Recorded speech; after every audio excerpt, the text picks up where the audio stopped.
Cooking takes self-confidence, determination, and a lot of patience. It can be hard work, but it's one of those practical skills you can learn as a human being. When it comes to learning a new skill, I take into consideration a couple things, like how practical it is to learn that new skill, how beneficial that skill can be for me or other people around me, and, of course, how easy it is to pick that skill up.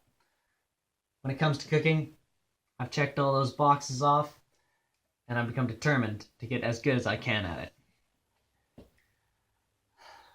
When I started out, though, I didn't have the intention of improving myself and bettering the people around me. I came into it because I had to eat to survive on my own, and to do that, I had to cook for myself. I wasn't going to rely on somebody else to cook for me.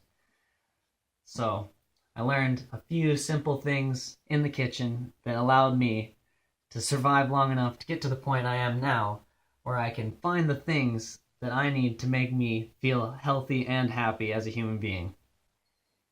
It also gives me a lot of control over where I spend my money. Buying your own food can save you hundreds of dollars a month, $1,000 a year.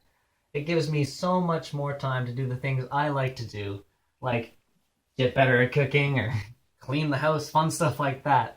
But having that free time lets me set goals for myself and just breathe and be a human being and not just a working cog in a machine. I'm not going to sit here and tell you what to eat and how to cook it. I'm here as an example to show you how easy it is and how easy it can be to do it all on your own and to gain that independence and confidence to live a happy and healthy life. Now, I've got a video on just the basic tips and tricks you need, where to put your stuff, how to set up your kitchen. It's maybe somewhere around here, I don't know, in the description box for sure. And that just lays out the basic stuff to get you started in your own kitchen. Hopefully this video is helpful and give you an idea of why I'm making this channel in the first place. And hope you enjoyed it. Remember, today's the day. Get out there, cook yourself some food.